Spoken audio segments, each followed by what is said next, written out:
ಅಲ್ಲೂ ಇಲ್ಲದ್ದು ಜಿಂಕೆವನ ಹೆಂಗೆ ಇದೆ ಅಂತ ರಾಮಾಯಣ ಸೀತೆಗೆ ಬಹಳ ಇಷ್ಟವಾದದ್ದೇ ಅದು. ಹಾ ಹಾ ಹಾ ಸೀತೆ ಬಹಳ ಕಾಡಲ್ಲಿ ಬಹಳ ಆಸೆ ಬಿದ್ದಂತ ಒಂದು ಪ್ರಾಣಿ ಅಂತ ಹೇಳಿದ್ರೆ ಜಿಂಕೆ ಒಂದೇ. ಅತೀ ಪ್ರಿಯವಾಗಿ ಆ ಜಿಂಕೆಯ ಮರ್ಮವನ್ನ ಅರ್ಥ ರಾವಣ ಏನ್ ಮಾಡ್ತಾನೆ ಅಂದ್ರೆ ಮಾಯಾ ಜಿಂಕೆ ಆಗಿ ಬರ್ತಾನೆ, ಗೋಲ್ಡನ್ ಡೀವ್ ಅಂತಾರಲ್ಲ ಹಂಗ್ ಬರ್ತಾನೆ. ಬಂದು ಯಾಮರ್ಸ್ಕೊಂಡು ಕರ್ಕೊಂಡು ಹೋಗ್ತಾನೆ. ಮುಟ್ಟಿ ಕೆಟ್ಟವನೇ ರಾವಣ. ಮುಟ್ಬಾರ್ದಾಗಿತ್ತು, ಸೀತೆನ್ ಮುಟ್ಲಿಲ್ಲ ಅಂದ್ರೆ ಬದುಕ್ಬಿಡೋದೇನೋ ಮಾಡಿದ್ರು, ಮುಟ್ಟಿ ಹೋಗ್ಬಿಡ್ತದ ಕತೆ. ಅದೇ ತೊಂದರೆ ಆಗಿತ್ತು ರಾವಣನಿಗೆ. ಅದಕ್ಕೆ ಈಗಲೂ ಇಲ್ಲಿ ಸಿಕ್ಕಾಪಟ್ಟೆ ಜಿಂಕೆಗಳವಲ್ಲ ಗುರುಗಳ. ಖಂಡಿತಮ್ಮ. ಮತ್ತೆ ಈ ನೋಡು, ಈಗ ಕಾಡಲ್ಲಿ ಎಷ್ಟೆಲ್ಲಾ ವನ್ಯಪ್ರಾಣಿಗಳಿದ್ರು ಈಗ ಚಿರತೆಗೆ ಇದಕ್ಕೆ ಕೇಜ್ ಹತ್ತಿ ಅದಕ್ಕೆ ಅಟ್ಯಾಕ್ ಮಾಡೋದೇನು ಕಷ್ಟ ಆಗಲ್ಲ ಏನಪ್ಪಾ, ಮರನೇ ಹತ್ತುತ್ತಂತೆ ಚಿರತೆ. ಆದ್ರೆ ಈ ಒಂದು ಪ್ರದೇಶದಲ್ಲಿ ವನ್ಯಜೀವಿಗಳು ಬೇರೆ ಜೀವಿಗಳನ್ನ ತಿನ್ನುತ್ತೆ ವಿನಃ ಜಿಂಕೆಗಳನ್ನು ಮುಟ್ಟಲ್ಲ. ಯಾಕೇಳಿ ರಾಮನ ಒಂದು ಲೆಕ್ಕಾಚಾರ ಆತರ ಇದೆ. ರಾಮನ ತತ್ವ ಯಾವಾಗ್ಲೇ ಒಂದು ಮಾತು ಹೇಳಿದೆ ನಿನ್ಗೆ, ಏನಂತ ಹೇಳು, ಪಂಚಭೂತಗಳಿಗೆ ಬೇಗ ಗೊತ್ತಾಗುತ್ತೆ ಮಗ, ಅದಕ್ಕೆ ಗರುಡ ಬಂದು ಬ್ರಹ್ಮರಥೋತ್ಸವಕ್ಕೆ ಪ್ರದಕ್ಷಿಣೆ ಹಾಕುತ್ತೆ ಅಂತ. ಹಾಗೆ ಸಾಧು ಸಂತರುಗಳಿಗೆ ಆ ಸಾಧು ಸತ್ವದಲ್ಲಿ ಇದ್ದಂತಹ ಸೀತಾ ಮಾತೆಯನ್ನ ತಾಯಿಯ ಸ್ವರೂಪದಲ್ಲಿ ನೋಡುವಂತ ಜಿಂಕೆಗಳಿಗೂ ಬಂದ್ ಪಕ್ಕದಲ್ಲಿ ಕುತ್ಕೋತವೆ. ಈಗ ರಾಮಾಯಣ ನಡೆದೇ ಇಲ್ಲ ಇಲ್ಲಿ, ರಾಮಚಲ್ಮೆ ಎಲ್ಲ ಸುಳ್ಳು ಅನ್ನೋರಿಗೆ ಏನ್ ಹೇಳ್ತಾರೆ ಗುರುಗಳೇ? ಇಲ್ಲಿ ಬಂಡೆಲಿ ಬೋರ್ವೆಲ್ ಹಾಕ್ಸಿದೀನಿ ಈಗ ರಾಮಪ್ಪನ ಕಡೆಯಿಂದ, ನೀರೆಲ್ಲಿಂದ ತೋರಿಸ್ತೀನಿ ಇವಾಗ. ಏನಪ್ಪಾ ಇಲ್ಲ ಅಂದವ್ರಿಗೆ ಆಯ್ತು ನಾನು ಒಂದು ಬಿಲ್ಲು ಬಾಣ ಕೊಡ್ತೀನಿ, ಹೊಡಿಲಿ ಹೋಗ್ಲಿ, ಬಂಡೆ ಒಳಗಿನ ನೀರ್ ತೆಗಿಲಿ, ಬೇಡ ಗೋರೆ ಕೋರ್ಸ್ ಹೋಗ್ಲಿ ಬಂಡೆ ಒಳಗಡೆ ತೆಗಿ ಗಂಗೆನಾ, ಆಗಲ್ಲ ತಾನೆ. ಇರೋಳ ಇಲ್ಲಿ ನಾಮಚಲ್ಮೆ ನೀರು ಸಣ್ಣ ಪುಟ್ಟ ಒಳಗಡೆ ರೋಗದ ಕಾಯಿಲೆಗಳಿಗೆ ಏನಾರಿದ್ರೆ ವಾಸಿ ಆಗುತ್ತೆ ಅಂತಾರಲ್ಲ, ಖಂಡಿತ. ಚರ್ಮ ಕಾಯಿಲೆಗೆ ಬಹಳ ಅದ್ಭುತವಾದಂತಹ ಇದು ಸಂಜೀವಿನಿ ಸ್ವರೂಪ ಇದು. ಶ್ರೀರಾಮರು ಇಲ್ಲೇನೊಂದು ಈ ಅರಣ್ಯ ಪ್ರದೇಶವನ್ನ, ಅದು ಆಹೋಬಲರ ಒಂದು ಅರಣ್ಯ ಪ್ರದೇಶ ಆಯ್ಕೆ ಮಾಡ್ಕೋತಾರಲ್ಲಪ್ಪ, ಇದು ಇದರಲ್ಲಿ ಲಕ್ಷಾಂತರ ಗಿಡಮೂಲಿಕೆ ಇದಾವೆ. ಲಕ್ಷಾಂತರ ಗಿಡಮೂಲಿಕೆ. ಯಾವುದೋ ಒಂದು ಸಮೀಕ್ಷೆಯಲ್ಲೇ ಓದಿರೋ ಪ್ರಕಾರವಾಗಿ ಆದ್ರೂ 4.5 ಲಕ್ಷ ಗಿಡಮೂಲಿಕೆಗಳು ಇದಾವೆ ಈ ಒಂದು ನಮ್ಮ ದೇವರೇಂದ್ರ ಕರಿಗಿರಿ ಕ್ಷೇತ್ರದಲ್ಲಿ. ಆ ಎಲ್ಲಾ ಸಂಜೀವಿನಿ ಭೂಮಿ ಒಳಗಡೆ ಇದೆ, ಇಲ್ಲಿಂದಾನೇ ಅದೆಲ್ಲ ಬೆಳೆದಿರೋದು. ಆ ಸಂಜೀವಿನಿ ತತ್ವದ ಒಂದು ಗಂಗೆ ನೋಡಪ್ಪ ಈ ರಾಮನ ಒಂದು ನಾಮನ ಹೆಸರಲ್ಲಿ ಆಚೆಗಡೆ ಬರುತ್ತೆ. ನೋಡಿ, ಈಗ ನಾಮಚಿಲ್ಮೆ ಬಂದಿದ ತಕ್ಷಣ ಏನಂತ ಜನ ತಿಳ್ಕೋಬೇಕು ನಿಮ್ಮ ಇದರಲ್ಲಿ?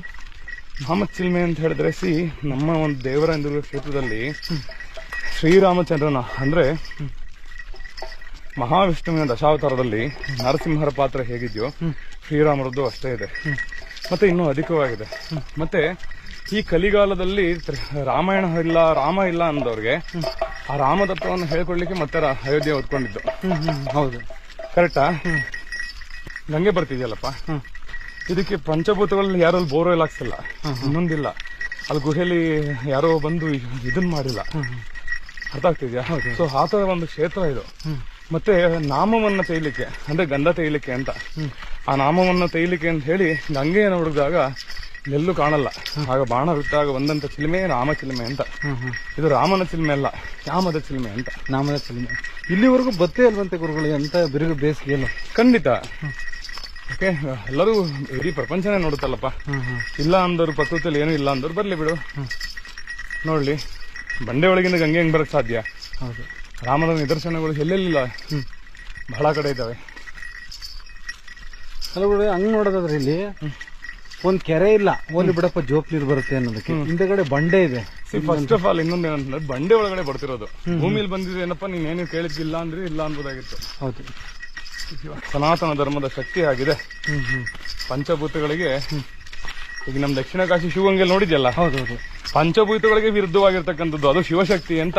ಹೇಗೆ ಇನ್ನೊಂದು ಬೆಣ್ಣೆ ಕಾಯಿಸಿದ್ರೆ ತುಪ್ಪ ಆಗುತ್ತೆ, ಆದ್ರೆ ತುಪ್ಪ ಬೆಣ್ಣೆ ಆಗೋದೆಲ್ಲಿ? What is the science? Science ಏನ್ ಹೇಳುತ್ತೆ ಇದ್ರ ಬಗ್ಗೆ? ನೀನೇ ಒಂದು ಮಾತು ಹೇಳು ಉತ್ತರನ. ಬೆಣ್ಣೆ ಕಾಯಿಸಿದ್ರೆ ತುಪ್ಪ ಆಗೋದು ಸೈನ್ಸ್ ಗುರುಗಳು. ಹಾ, ಮತ್ತೆ ತುಪ್ಪ ಯಾಕೆ ಬೆಣ್ಣೆ ಆಗ್ತಾ ಇದೆ? ಸನಾತನ ಧರ್ಮದಲ್ಲಿ ಅವೆಲ್ಲ ಸಾಧ್ಯ. ಇನ್ನೊಂದು, ಅಯೋಧ್ಯೆಗೆ ಇಲ್ಲಿಂದ ನೀರು ತಗೊಂಡೋಗಿದ್ರು ಗುರುಗಳೇ. ಖಂಡಿತ. ರಾಮರ ಹೆಜ್ಜೆ ಗುರುತುಗಳು ಎಲ್ಲೆಲ್ಲಿದೆ, ರಾಮಾಯಣದ ಒಂದು ಕುರುಹುಗಳೆಲ್ಲಿದೆ, ಪ್ರತಿ ಒಂದು ಹೆಜ್ಜೆಗಳು. ಈಗ ಲೇಪಾಕ್ಷಿಗೆ ಬರ್ತಾರೆ ಯಾರು? ಮೋದಿಯವರು. ಹೌದು, ಯಾಕೆ? ರಾಮನ ಮನೆದೇವರಲ್ಲಿದೆ ಅಂತ. ಏನಪ್ಪಾ ಲೆಕ್ಕಾಚಾರ, ಬಹಳ ವಿಚಾರ ಇದೆ ಅನ್ನೋದಕ್ಕೆ. ನಿನ್ಗೆ ಇನ್ನೊಂದು ವಿಶೇಷ ಹೇಳ್ತೀನಿ ಅಂದ್ರೆ, ಶಿವ ನೋಡಿ ಇಲ್ಲಿ ಕರೆಕ್ಟಾ ನೋಡಿ, ನಾಮದ ಬಿಂದು, ಇಲ್ಲೊಂದು ಕಡ್ಡಿ ಹಣೆ ಮೇಲೆ ಇಟ್ಟರೆ ಹೆಂಗ್ ಕಾಣುತ್ತೆ?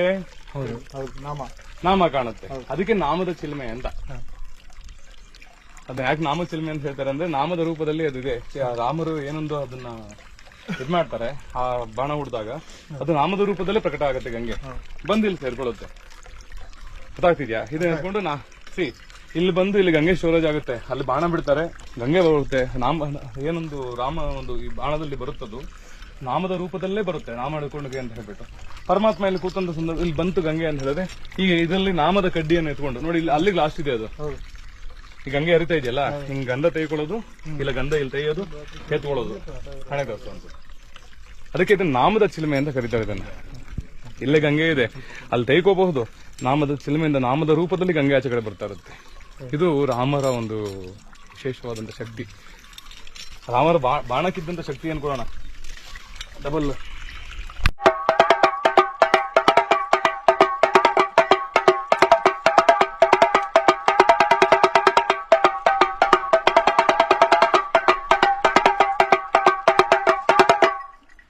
ಜಯ ಜಯ ಶ್ರೀರಾಮ್. ಜೈ ಶ್ರೀರಾಮ್.